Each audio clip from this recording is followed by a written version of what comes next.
آل محمد رحم اللہ من قرأ الفاتحہ.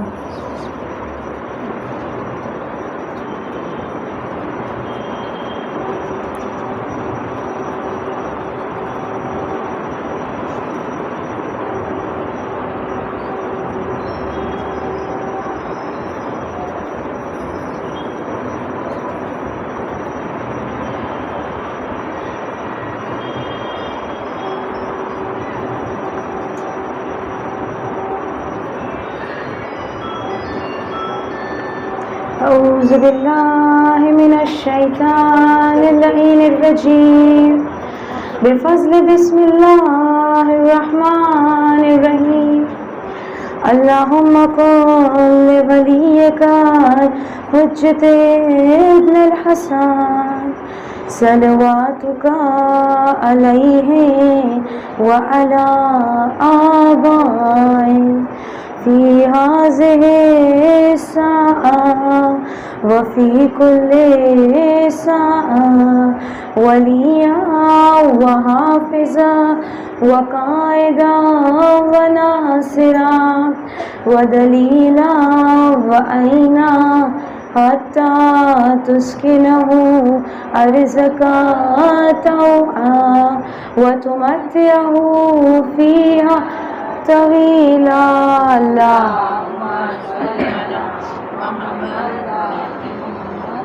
بسم اللہ الرحمن الرحیم. الحمد للہ رب العالمین بارئ الخلائق اجمعین فاطر السماوات والارضین والصلاة والسلام علی اشرف الاولین والآخرین خاتم النبیین صفی المذنبین ابی القاسم محمد اللہم صلی علی محمد وعلى آله الطيبين الطاهرين المظلومين المعصومين ولعنة الله دائمة الباقية وعلى أعدائهم وقتلتهم أجمعين من الآن إلى قيام يوم الدين. أما بعده فقد قال الله تبارك وتعالى في كتابه المجيد وفرقانه الحميد إنما يريد الله ليذهب عنكم الرجس أهل البيت ويطهركم تطهيرا.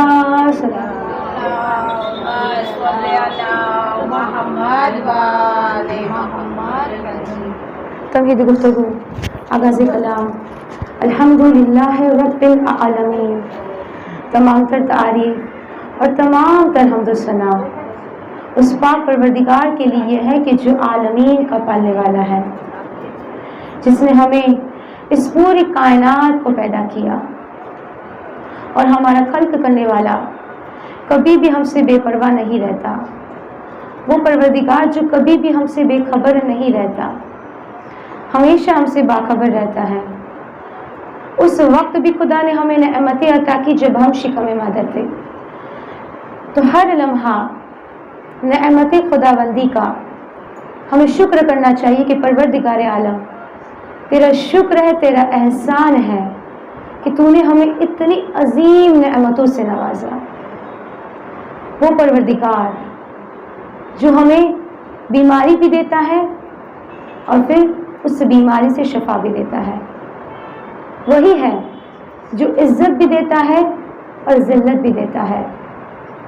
ہم اس رب کی بارگاہ میں اس رب کی نعمتوں کا شمار نہیں کر سکتے، مگر عزیزان محترم شکر نعمت ہم پر واجب ہے.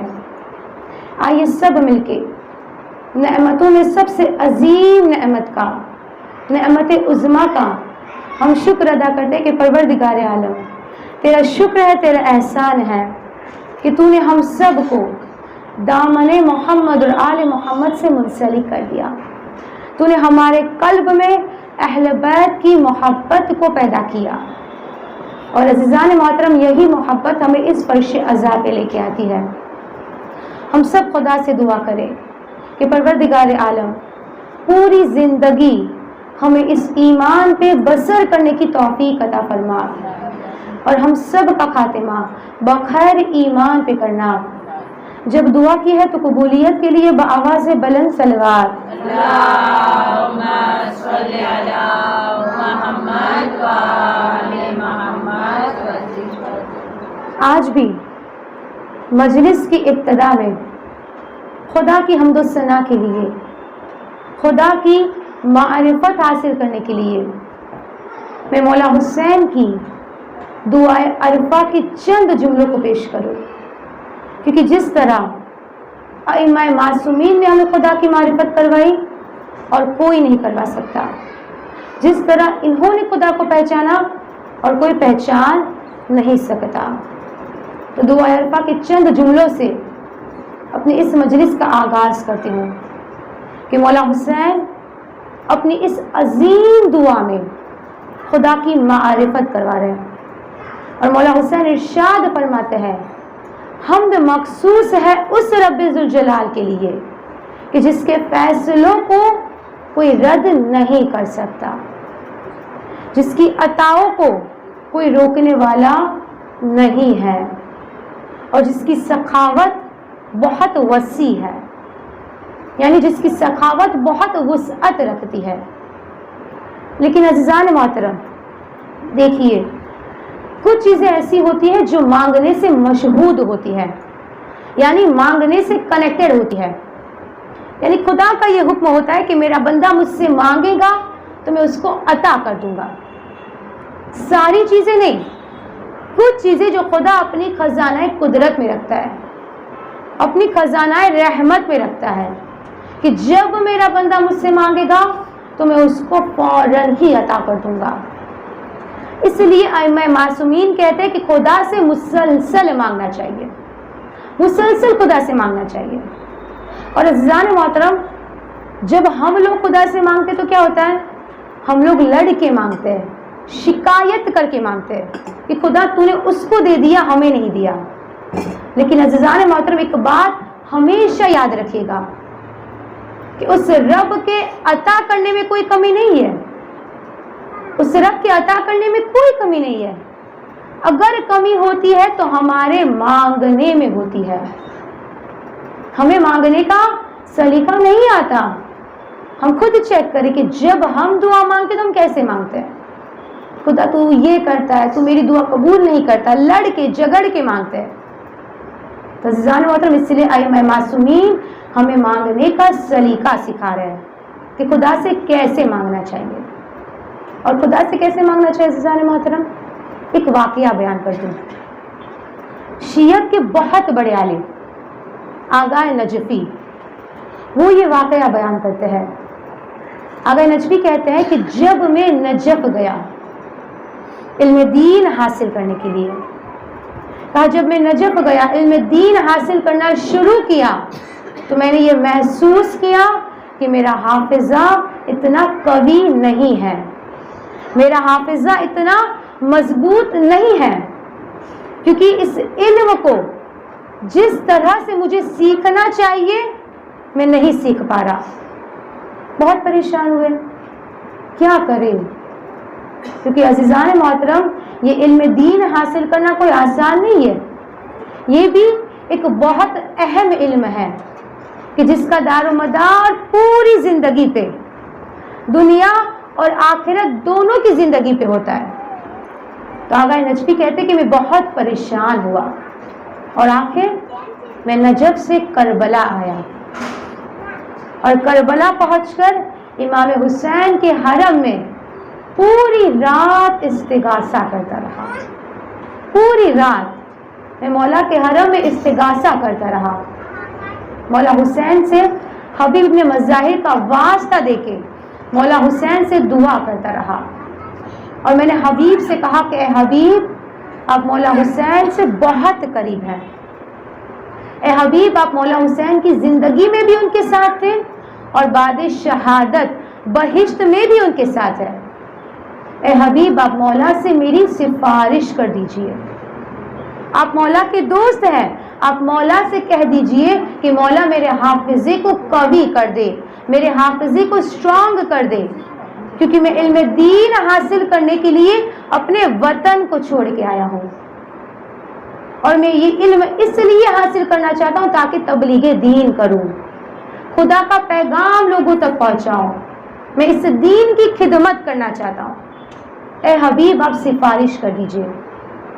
آقا نجفی کہتے کہ میں پوری رات حبیب کو وسیلہ بنا کے دعا کرتا رہا۔ جب نماز شب کا وقت قریب آیا، آقا نجفی کہتے کہ میں نے نماز شب پڑھی اور روتے روتے مولا کے حرم میں میری آنکھ لگ گئی۔ کہا جیسی میری آنکھ لگی میں نے خواب میں حبیب ابن مظاہر کو دیکھا۔ کہا جب حبیب کو دیکھا نا تو میں نے کیا دیکھا کہ حبیب اپنی زری سے برآمد ہوئے اور حبیب ابن مظاہر نے مولا حسین کے مصائب پڑھنا شروع کیا۔ حبیب روتے جاتے تھے اور مولا حسین کے مصائب پڑھ رہے تھے۔ آقا نجفی کہتے کہ میں دیکھ رہا تھا کہ جب حبیب مصائب پڑھ رہے تھے کہ اتنے میں ہی مولا حسین اپنی زری سے باہر نکلے، اور جب مولا اپنی زری سے باہر نکلے حبیب نے کھڑے ہو کر فوراً ہی کھڑے ہو کر زیارت وارثہ پڑھنا شروع کی۔ عزیزان محترم، علماء یہ کہتے ہیں کہ اگر کوئی اس زیارت کو، زیارت وارثہ کو اور زیارت عاشورہ کو 40 دن مسلسل پڑھتا رہے اور پھر خدا سے اگر اپنی حاجت طلب کرے تو خدا اس کی حاجت کو فوراً قبول کر لیتا ہے، اس کی مشکلات کو دور کر دیتا ہے۔ آقا نجفی کہتے کہ میں دیکھ رہا تھا کہ حبیب زیارت وارثہ پڑھ رہے تھے اور مولا اس سلام کا جواب دے رہے تھے۔ عزیزان محترم، ہم لوگ بھی زیارت وارثہ پڑھتے ہیں لیکن ہمیں مولا کا جواب سلام سنائی نہیں دیتا۔ کیوں؟ کیونکہ ہم لوگ بہت گنہگار ہیں۔ یہ ہمارے گنہگار کان کہ جن سے ہم نے اتنی غیبت سنی ہوتی ہے، اور اسی بنا پر عزیزان محترم ہم لوگ مولا کے جواب سلام کو نہیں سن سکتے، مولا کو نہیں دیکھ سکتے۔ بہرحال آقا نجفی کہتے کہ میں دیکھ رہا تھا کہ حبیب زیارت وارثہ پڑھ رہے تھے اور مولا اس سلام کا جواب دے رہے تھے۔ کہا جب زیارت وارثہ مکمل ہو گئی تو میں نے کیا دیکھا کہ مولا حسین نے میری چہرے کی طرف نگاہ کی اور ہاتھوں کو دعا کے لیے بلند کیا اور کہا پروردگارا تو مسبب الاسباب ہے، تو مشکلات کو دور کرتا ہے، میرے معبود تو ابواب کو کھول دیتا ہے۔ پروردگار جن عظیم ہستیوں کا حق ہے تجھ پر، تجھے اس کا واسطہ۔ مولا حسین نے پھر آقا نجفی کی طرف اشارہ کیا کہ پروردگار تجھے اس کا واسطہ اس کی مشکل کو حل کر دے۔ مولا حسین نے اشارہ کیا اور ایک مرتبہ آقا نجفی کہتے کہ میری آنکھ کھل گئی، اور جب میری آنکھ کھلی تو جو دعا مولا حسین میری خواب میں پڑھ رہے تھے وہی دعا میری زبان پہ تھی، اور اس دعا کے وسیلے سے علم کے وہ باغ وہ در مجھ پہ کھل گئے کہ جس کے لیے میں حیران و پریشان رہتا تھا۔ عزیزان محترم، ائمہ معصومین ہمیں مانگنے کا سلیقہ سکھا رہے ہیں کہ جب مانگو تو وسیلے کے ساتھ مانگو۔ اور عزیزان محترم، جب تک محمد اور آل محمد پر صلوات نہ بھیجی جائے، صلوات پڑھیے بابا سے بلائیں، صلی اللہ محمد و آل محمد۔ جب تک اہل بیت پہ درود نہ بھیجا جائے تو دعا بارگاہ الہی تک نہیں پہنچتی، کیونکہ خود خدا قرآن کی سورہ احزاب میں یہ ارشاد فرما رہا ہے ان اللہ وملائکتہ یصلون علی النبی یا ایھا الذین آمنوا صلوا علیہ وسلموا تسلیما۔ صلوات اللہم صلی علی محمد و آل محمد وسلم۔ اس آیت کا ترجمہ کیا ہے کہ بے شک خدا اور ملائکہ نبی پر اور ان کی آل پر درود و سلام بھیجتے ہیں، اور اے صاحبان ایمان تم بھی نبی پر اور ان کی آل پر درود السلام بھیجا کرو کہ جسے بھیجنے کا حق ہے۔ عزیزان محترم، خدا کیا کہتا ہے کہ خدا اور ملائکہ نبی پر ان کی آل پر درود السلام بھیجتے ہیں، بھیجتے تھے نہیں، بھیجتے ہیں، یعنی محمد اور آل محمد پر رحمتوں کا، نعمتوں کا نزول رکا نہیں ہے، نزول مسلسل جاری و ساری ہے اور تا قیامت تک جاری و ساری رہے گا۔ تو کائنات کی سب سے عظیم نعمت کا نام ہے محمد اور آل محمد، کہ جب تک ان پر درود نہ بھیجا جائے تو دعا بارگاہ الہی تک نہیں پہنچتی، اور دعا قبول ہی اس وقت ہوتی ہے کہ جب ان کا وسیلہ ساتھ ہو، کیونکہ خود خدا سورہ مائدہ کی آیت نمبر 35 میں یہ کہہ رہا ہے کہ اے صاحبان ایمان تقوی اختیار کرو، میری بارگاہ میں پہنچنے کے لیے وسیلہ اختیار کرو، میری بارگاہ میں آؤ تو وسیلے کے ساتھ آؤ، جب تم وسیلہ بناؤ گے، اول اور آخر درود پڑھو گے تو میں تمہاری دعاؤں کو فوراً مستجاب کر لوں گا۔ عزیزان محترم، یہ احسان ہے جناب رسالت مآب کا کہ انہوں نے ہمیں سلیقہ سکھایا، اور سلیقہ کیسے سکھایا ہے؟ ایک روایت بیان کر دوں کہ اہل سنت کے بہت مشہور عالم ابن حجر مکی، انہوں نے ایک کتاب لکھی، سینکڑوں برس گزر گئے، ایک کتاب لکھی جس کا نام ہے الصواعق المحرکہ۔ صواعق المحرکہ کے معنی ہے جلا دینے والی بجلیاں، کس کو؟ اہل تشیع کو۔ اس کتاب میں اہل سنت کے یہ عالم نے یہ لکھا کہ رسول خدا مسجد میں تشریف فرما تھے، رسول کے پاس ایک صحابی آیا اور آ کے اس نے کہا کہ اللہ کے رسول، ایک مشکل میں گرفتار ہوں، آپ دعا کر دیں کہ میری مشکل آسان ہو جائے۔ رسول خدا مسجد میں تھے اور صحابہ اور مسلمان بھی موجود تھے۔ ایک بار کی رسول مصلی پہ گئے اور ہاتھوں کو دعا کے لیے بلند کیا کہ پروردگارا، تجھے علی کے حق کا واسطہ اس کی مشکل کو آسان کر دے۔ جب رسول خدا نے یہ دعا کی نا، اب صحابہ کی مشکل حل ہو گئی۔ رسول کی دعا، نبی کی دعا رد نہیں ہوتی، مگر رسول نے وسیلے کی شناخت کروا دی کہ وسیلہ کس کا اختیار کرنا چاہیے۔ صحابی چلا گیا، اس کی مشکل حل ہو گئی۔ چند دنوں کے بعد ایک اور صحابی آیا اور اس نے آ کے یہی کہا کہ اللہ کے رسول، ایک مشکل میں گرفتار ہوں، آپ دعا کر دیں کہ میری مشکل آسان ہو جائے۔ اب عزیزان محترم، رسول خدا پھر مصلی پہ گئے، دعا کے لیے ہاتھ بلند کیے کہ پروردگارا، تجھے علی کے حق کا واسطہ اس کی مشکل کو آسان کر دے۔ وہ صحابی گیا، اس کی مشکل بھی آسان ہو گئی۔ نبی کی دعا اور علی کا وسیلہ کیسے رد ہوتا؟ اس کی مشکل آسان ہو گئی۔ چند دنوں کے بعد اب تیسرا صحابی بھی آیا اور اس نے آ کے کہا اللہ کے رسول، میرے لیے بھی دعا کر دے۔ کہا کیا ہو گیا؟ کہا ایک مشکل ہے جو حل نہیں ہوتی، آپ دعا کر دیں کہ میری مشکل آسان ہو جائے۔ رسول خدا مصلی پہ گئے، پھر ہاتھوں کو بلند کیا اور وہی جملہ، پروردگارا، تجھے علی کے حق کا واسطہ اس کی مشکل کو آسان کر دے۔ وہ گیا، اس کی مشکل بھی آسان ہو گئی۔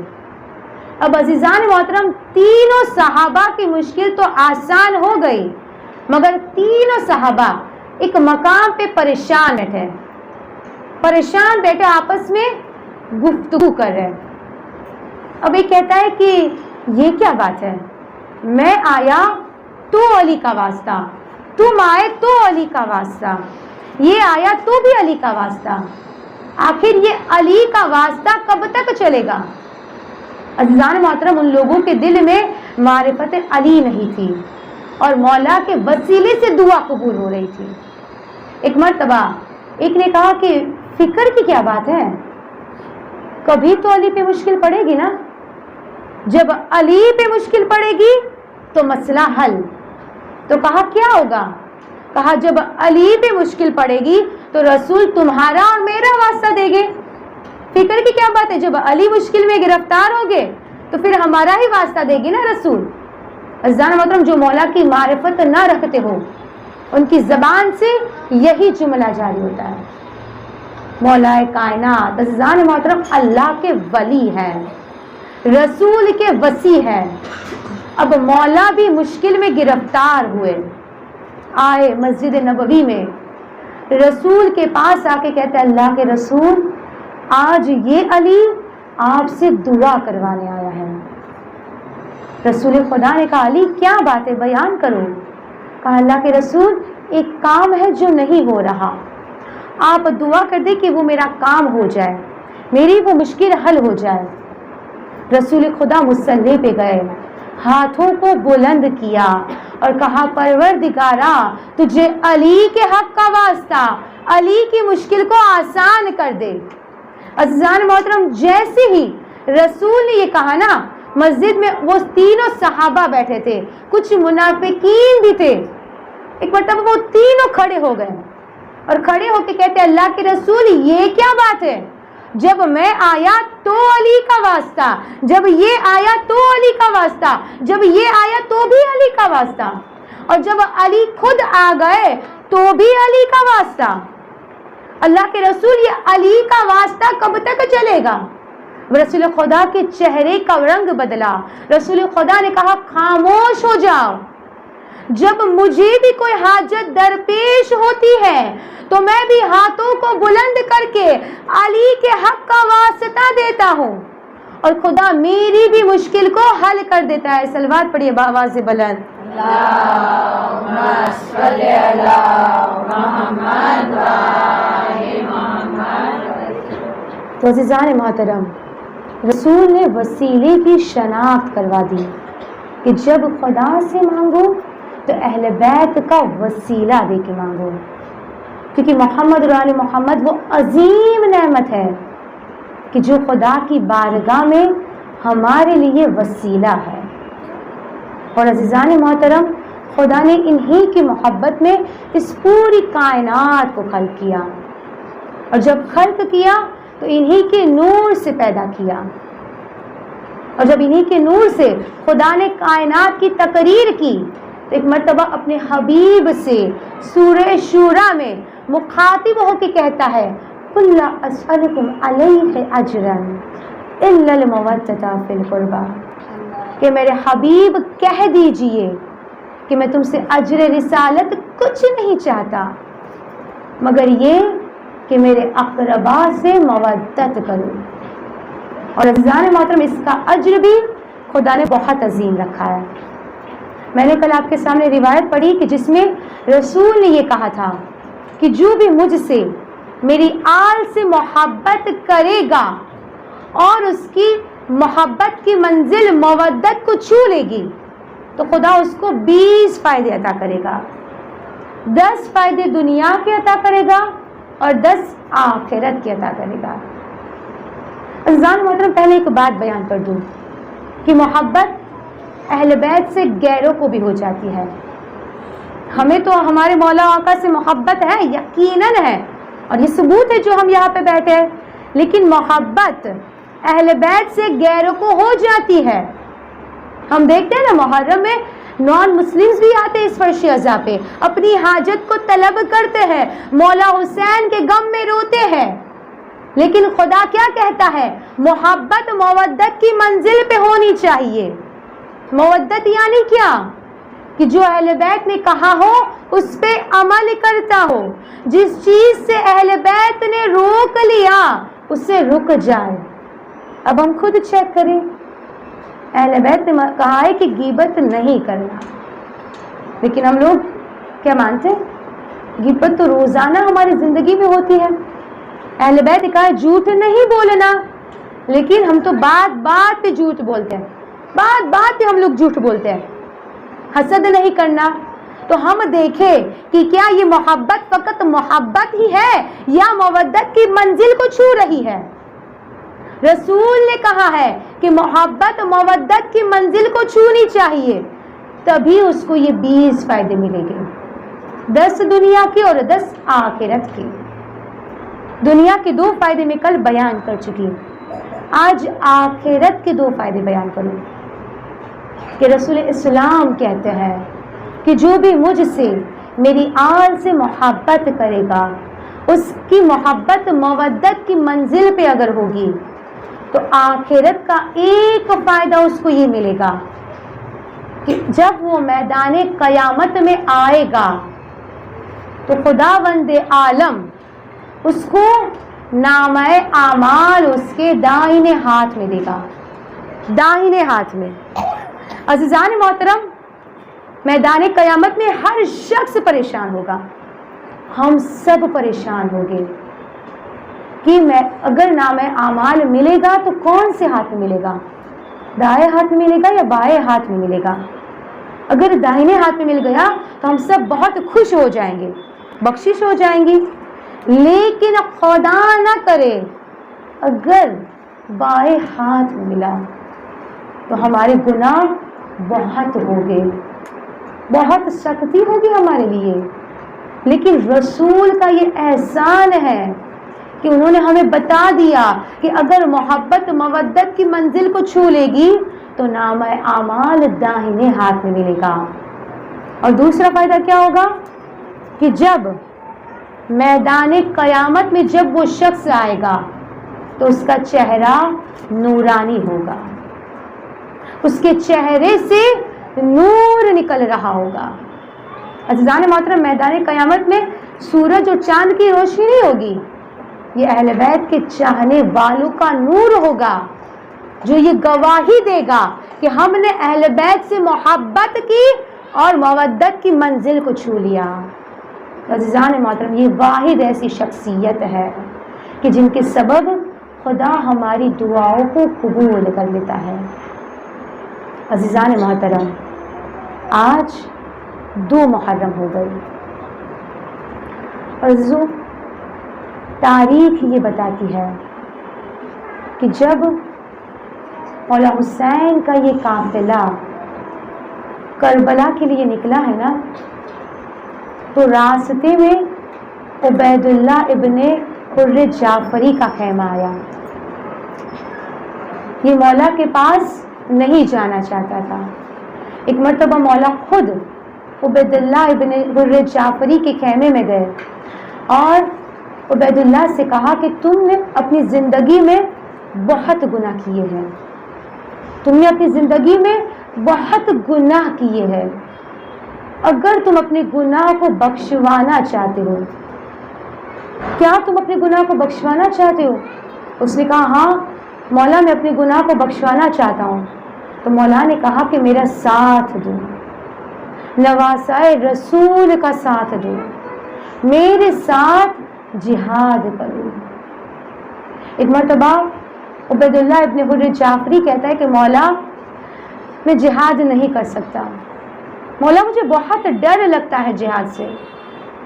جیسے اس نے یہ کہا نا، مولا حسین نے کہا، ایک مرتبہ وہ کہتا ہے کہ مولا آپ ایسا کیجئے کہ میرا گھوڑا لے کے جائیے، وہ بہت تیز بھاگتا ہے۔ تو جب اس نے اپنے گھوڑے کا ذکر کیا تو مولا حسین کہتے ہیں کہ جب تم ہماری راہ میں جان دینے سے ڈرتے ہو تو مجھے تمہارا گھوڑا نہیں چاہیے، مجھے تم بھی نہیں چاہیے اور تمہارا گھوڑا بھی نہیں چاہیے۔ پھر مولا حسین نے ایک جملہ کہا، مولا کہتے ہیں کہ ہم لوگ گمراہ لوگوں کی ہدایت نہیں کرتے۔ عزیزان محترم، میرا ایک سوال ہے کہ مولا حسین امام وقت ہے، مولا حسین کو معلوم تھا کہ عبید اللہ مولا کے ساتھ نہیں آئے گا، تو پھر مولا کیوں اس کے خیمے میں گئے؟ کیوں اس سے کہا کہ میرے ساتھ جہاد کرو، تمہارے گناہوں کی بخشش ہو جائیں گی؟ کیوں؟ مولا وقت کے امام ہیں، اور امام کا کام کیا ہوتا ہے؟ تبلیغ کرنا۔ مولا تمام حجت کے لیے گئے تھے کہ کل کوئی یہ نہ کہنے پائے کہ مولا میرے پاس نہیں آئے تھے اور مولا نے مجھے نہیں کہا تھا۔ عزیزان محترم، ہمارا وقت کا امام بھی ہم سے یہی کہہ رہا ہے یقیناً امام زمانہ اس فرش عزا پہ موجود ہے. ہم کہتے ہیں نا مولا آ جائیے، اے مولا آ جائیے، ہم سب تیار ہیں. لیکن عزیزان محترم کبھی یہ نہ سوچئے گا کہ مولا آئے گے تب ہم مولا کے انصار بنیں گے، تب ہم مولا پہ قربان ہوں گے. کیونکہ چھٹے امام یہ ارشاد فرماتا ہے، چھٹے امام کہتے ہیں اگر تم امام زمانہ کے اصحاب بننا چاہتے ہو، ہم سب کی خواہش ہے نا کہ ہم سب امام زمانہ کے اصحاب بنیں. تو چھٹے امام کہتے ہیں اگر کوئی یہ چاہتا ہے کہ وہ اپنی زندگی میں امام زمانہ کا اصحاب بنے، مولا کہتے ہیں اگر تم امام زمانہ کے اصحاب بننا چاہتے ہو تو 3 کام انجام دو. 3 کام انجام دو. سب سے پہلا ظہور کا انتظار کرو. کیا کہہ رہے مولا؟ ظہور کا انتظار کرو. ہم لوگ انتظار کرتے ہیں نا، لیکن ہمارا انتظار کیسا ہے؟ ہم خود چیک کریں عزیزان محترم، کیا ہمارا عمل ویسا ہے کہ ہم امام وقت کو آواز دے سکیں؟ چھٹے امام کہتے ہیں ظہور کا انتظار کرو، اپنے امام سے شکوہ نہیں کرو. تمہارا امام تم سے زیادہ تم کو جانتا ہے. پھر مولا کہتے ہیں کہ اپنے اخلاق کو صحیح کرو. اخلاق کو صحیح کرو، یعنی جو تم سے برائی کرے اس کا جواب بھی تمہیں اچھائی سے دینا ہے. اور تیسری چیز مولا کہتے ہیں متقی ہو جاؤ. اسمال ڈیفینیشن تقویٰ کی اگر دے دو نا تو حرام سے پرہیز کرو، واجبات پر عمل کرو، یعنی تقوی ورا کو اختیار کرو. عزیزان محترم ہم سب کہیں مولا یقیناً ہم لوگ آپ کے اصحاب بننا چاہتے ہیں، لیکن مولا ہم آپ کا ظہور کا انتظار بھی کرتے ہیں، لیکن اے مولا جو پچھلی زندگی میں ہم سے گناہ سرزد ہو چکے، اے مولا ان گناہوں کا کیا ہوگا؟ ہر باویزہ یہ فرش عزا وہ ہے جو ہر طرح کے گنہگار کو بخشوا دیتی ہے، ہر طرح کے گنہگار کو. ہاں زدارو آج دوسری محرم آ گئی. زدارو آج میرے مولا حسین کا قافلہ کربلا کی سرزمین کو پہنچا. اور زدارو تاریخ بتاتی ہے کہ جب مولا حسین کا قافلہ کربلا کی سرزمین کو پہنچا ہے نا، مولا حسین کی سواری کا جانور ذوالجناح آگے نہیں بڑھ رہا تھا. عزادارو مولا حسین نے 7 جانور تبدیل کیے، لیکن 7 میں سے جب کوئی جانور آگے نہ بڑھا، ایک مرتبہ میرے مظلوم مولا، میرے بے کس مولا نے آواز دی عباس، اے عباس قریب کی آبادی سے کسی کو لے کر آؤ. عزادارو میرے مولا عباس بنی اسد کے قبیلے میں گئے اور بنی اسد کے قبیلے کے نہایت بزرگ شخص کو، ایک ضعیف شخص کو مولا حسین کے پاس لے کر آئے. جب وہ ضعیف شخص آیا نا مولا کے پاس، ایک مرتبہ مولا حسین نے کہا اے شخص یہ بتا یہ کون سی زمین ہے؟ ارے اس زمین کو کیا کہتے ہیں؟ ایک مرتبہ وہ کہتا ہے مولا یہ شط الفرات ہے. مولا حسین کہتے ہیں ہاں لیکن اس کا کوئی اور نام بھی ہوگا نا. کہا مولا اسے گازریا بھی کہتے ہیں. مولا کہتے ہیں کوئی اور نام بھی ہے. کہا مولا اسے ماریا کہتے ہیں، اسے نینوا کہتے ہیں. مولا حسین رونے لگے، رو کے کہتے ہیں اس کا کوئی اور نام بھی ہوگا. اب ایک مرتبہ وہ ضعیف تڑپنے لگا، تڑپ کے کہتا ہے مولا اسے کرب و بلا بھی کہتے ہیں. عزادارو بس کرب و بلا کا سننا تھا. مولا حسین نے آواز دی عباس ہماری منزل آ گئی. عباس خیموں کو نصب کر دو، سواریوں کو بٹھا دو اور بنی اسد کے قبیلے کے سردار کو لے کر آؤ۔ عزاداروں، میرے مولا عباس نے سواریوں کو بٹھا دیا، خیموں کو نصب کرنے لگے۔ ایک بار کی مولا عباس جب خیموں کو نصب کر رہے تھے نا، مولا حسین کربلا کے صحرا میں نکلے۔ عزاداروں، ایسا لگ رہا تھا کہ مولا حسین اپنا مرثیہ خود پڑھ رہے تھے۔ عزاداروں، مولا حسین کربلا کے صحرا میں نکلے، ایک مقام پہ پہنچے اور روک کے کہتے ہیں یہی تو وہ زمین ہے جہاں میرے 6 مہینے کا اصغر ذبح کر دیا جائے گا۔ یہی تو وہ زمین ہے جہاں میرا جوان سینے پہ برچھی کھا کے ایڑیاں رگڑے گا۔ عزاداروں، میرے مولا کچھ قدم آگے بڑھے، پھر روک کے کہتے ہیں یہی تو وہ زمین ہے جہاں میرا بھائی عباس دونوں شانوں کو کٹوائے گا۔ اور باب اعظم مولا حسین اپنا مرثیہ خود پڑھ رہے تھے اور کہہ رہے تھے یہی تو وہ زمین ہے جسے میری ماں نے اپنی بالوں سے صاف کیا ہے۔ عزاداروں، مولا اپنا مرثیہ پڑھ رہے تھے کہ ایک بار کی بی بی فضہ قریب آئی اور آ کے کہتی ہے آقا، آپ کو آپ کی بہن زینب نے یاد کیا ہے۔ عزاداروں، بہن کا نام سنا نا، مولا حسین دوڑ کے جناب زینب کے خیمے میں آئے اور آ کے سوال کیا بہن زینب کیا ہو گیا، بہن کیا بات ہے؟ عزاداروں، بی بی زینب رونے لگی، رو کے کہتی ہے بھیا یہ کون سی زمین پر رکے ہیں؟ اے بھیا، جب سے ہم اس زمین پہ رکے ہیں تب سے میں کسی بی بی کے رونے کی صدا سنتی ہوں۔ اے بھیا، کوئی بیوی ہے جو آپ کا نام لے کے گریہ کر رہی ہے؟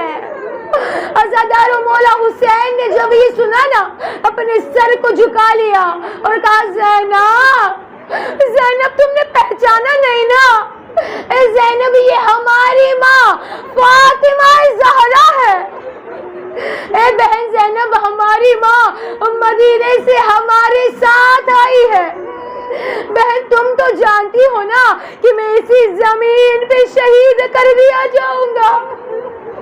اور باب اعظم بس اتنے میں مولا عباس بنی اسد کے قبیلے کے سردار کو لے کر آئے۔ جب وہ سردار آیا نا، ایک مرتبہ مولا حسین کہتے ہیں کہ میں اس زمین کو خریدنا چاہتا ہوں۔ عزاداروں، بنی اسد کے قبیلے کا سردار ہاتھوں کو جوڑ کے کہتا ہے کہ مولا ہاتھوں کو جوڑ کے عرض کرتا ہوں کہ اس زمین کو نہ خریدیے۔ اے مولا، کسی نبی کو یا نبی زادے کو یہ زمین نہیں پائی۔ اے مولا، جو بھی اس زمین پہ آیا ہے خون کے آنسو گریہ کیا ہے۔ عزاداروں، مولا حسین کہتے مجھے معلوم ہے لیکن مجھے قیامت تک اسی زمین پہ رہنا ہے۔ اور باب اعظم مولا حسین نے اس زمین کا سودا کیا اور کہا کہ میری 2 شرطیں ہیں۔ کہا میری پہلی شرط یہ ہے کہ جب ہم شہید کر دیے جائیں گے تو کچھ عرصوں کے بعد ہمارے روزے تعمیر ہوگے۔ عزاداروں، مولا حسین کہتے ہیں جب ہمارے روزے یہاں بنے گے نا تو ہمارے زوار آئیں گے۔ ارے ہمارے زوار کو 3 دن کا مہمان رکھنا، حق مہمانی ادا کرنا۔ اور باب اعظم مولا اس سرزمین پہ پہنچ کے ہم چاہنے والوں کو یاد کر رہے ہیں۔ عزاداروں، مولا حسین کہتے ہیں میری دوسری شرط یہ ہے کہ جب ہم سب شہید کر دیے جائیں گے نا تو ہمارے لاشوں کو یہ ظالم دفنائیں گے نہیں، ہماری لاشیں بے گور و کفن پڑی ہوگی۔ اے بنی اسد والو، میں تم سب سے ہاتھوں کو جوڑ کے گزارش کرتا ہوں کہ ہماری لاشوں کو دفنا دینا۔ عزادارو مولا کتنے غریب ہو چکے. ایک مرتبہ بنی اسد کے مردوں سے کہتے ہیں کہ تم سب جاؤ اپنی عورتوں کو بھیجو. عزادارو وہ مرد گئے اپنی عورتوں کو بھیجا. جب عورتیں آئی ہے نا تو مولا حسین روح کے کہتے بیبیوں، اے بیبیوں میں فاطمہ زہرا کا لال ہوں. اے بیبیوں اگر تمہارے مرد یزید کے خوف سے گھر سے باہر نہ نکلے تو میں تم سب سے درخواست کرتا ہوں کہ تم سب آنا ایک ایک مٹھی خاک ہماری لاشوں پہ ڈال دینا.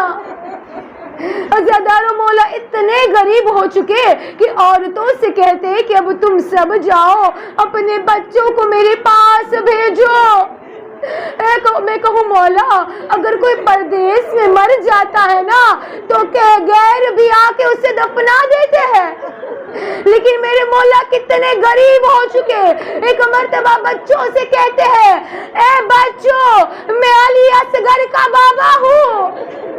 اے بچوں اگر تمہارے ماں باپ ڈر کی وجہ سے نہ نکلے تو تم سب کھیلتے کھیلتے آنا ایک ایک مٹھی خاک ہماری لاشوں پہ ڈال دینا.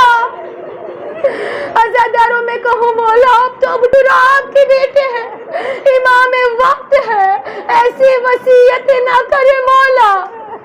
عزادارو یقیناً مولا حسین کا جواب آئے گا کہ ہاں ہوں میں وقت کا امام، لیکن ہائے میرا بیٹا بیمار ہے، اس کے ہاتھوں میں ہتھکڑیاں، پاؤں میں بیڑیاں ہوگی، زنجیروں میں جکڑا ہوگا، 72 لاشیں ہوگی، اعجاز امامت سے آئے گا. ارے اتنی ساری لاشیں ہوگی، اس لیے تم سب سے کہتا ہوں میرے بیمار کی مدد کر دینا. الا لعنت اللہ علی القوم الظالمین. اللهم صل على فاطمة وأبيها وبعلها وبنيها والسر المستودع فيها بعدد آل محمد.